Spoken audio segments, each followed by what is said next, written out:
Welcome to The Explainer. Today, we're digging into one of the most influential personal finance books ever written, Rich Dad, Poor Dad by Robert Kiyosaki. This is a book that didn't just sell millions of copies, it sold a completely different way of thinking about money. Okay, let's just jump right in with the core idea of the whole book. This single sentence right here, it absolutely rocked the boat. It forced an entire generation to question the old path of just, trading your time for a paycheck. It suggested there's a whole other game being played by the wealthy. Now, to really get why this book had such an impact, you first have to understand the story at its heart. The Simple Tale of Two Dads. And this isn't just a clever title, it's the entire framework for a clash between two totally different financial worlds. So, on one side, you've got Poor Dad. This was Kiyosaki's actual father, a smart, highly educated man who believed in job security and climbing the corporate ladder. Then you have Rich Dad, his best friend's father, a guy who dropped out of high school but ended up a millionaire. These two guys represent this deep, fundamental split in how you approach your financial life. And the book's impact? Well, the numbers speak for themselves. We're talking over 32 million copies sold. It basically became the go-to starting point for millions of people, sparking this huge interest in financial education that, let's be honest, you just don't get in school. All right, so what's the actual blueprint here? What were the core lessons from Rich Dad that got everybody so fired up? Let's break down the big ideas. First, let's start with the boring textbook definition of an asset. What you learn in Accounting 101. It's something you own that has value, like your house, your car, whatever. Pretty straightforward, right? Well, Kiyosaki basically takes that definition and throws it right out the window. He simplifies it down to something almost anyone can remember. Forget the balance sheets, forget ownership. It all comes down to one question. Does it put money in your pocket or does it take money out? That's it. And this leads us to what is probably his most controversial claim. We're all taught that our home is our biggest asset, but Kiyosaki says no way.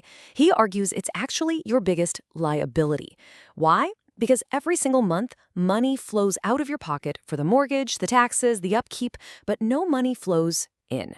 Now, if it's a rental property generating income, that's a totally different story.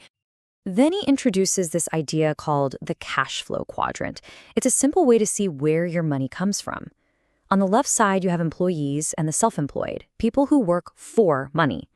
The big goal, according to Rich Dad, is to move to the right side, to become a business owner with systems that work for you, or an investor, where your money works for you. Here's another huge mindset shift. The idea is to think of your job, especially when you're young, as a place to learn, not just earn. You should prioritize jobs that teach you valuable skills like sales, marketing, leadership, over the ones that just offer the biggest paycheck. That knowledge is the real asset.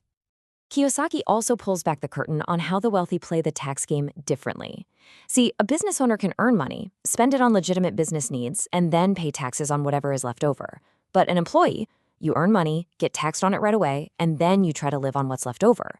The sequence is completely flipped, and it makes a massive difference. Okay, so the philosophy is simple, it's memorable, it's powerful, it's a great story. But let's get real for a second. This book was written a while ago.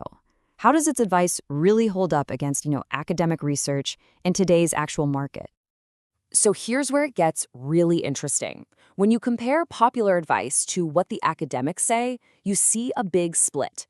For example, popular gurus love the debt snowball, paying off your smallest debts first for that psychological win.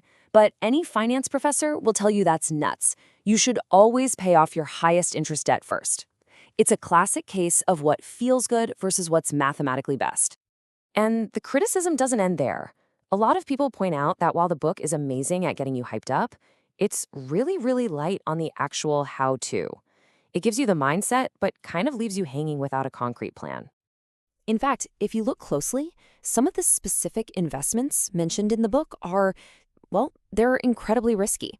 We're talking about things like multi-level marketing, penny stocks, and flipping houses with no money down.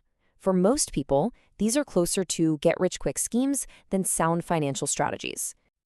As one recent reviewer put it so well, if you treat the stories in this book like a literal step-by-step instruction manual, you are probably going to end up frustrated, or worse, in serious financial trouble.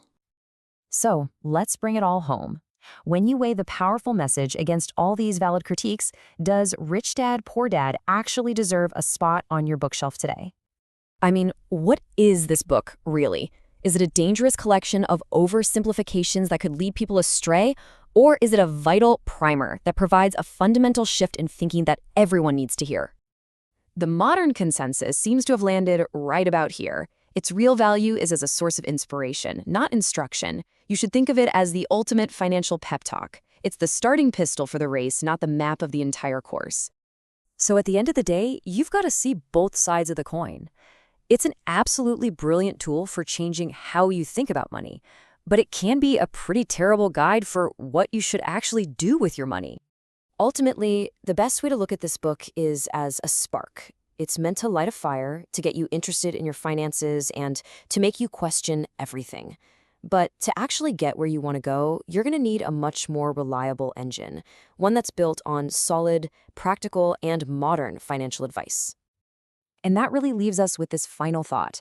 Rich Dad, Poor Dad was incredibly successful at getting millions of people to stop and question the whole rat race idea. The real challenge and the real journey begins the day after you get inspired. What do you do next?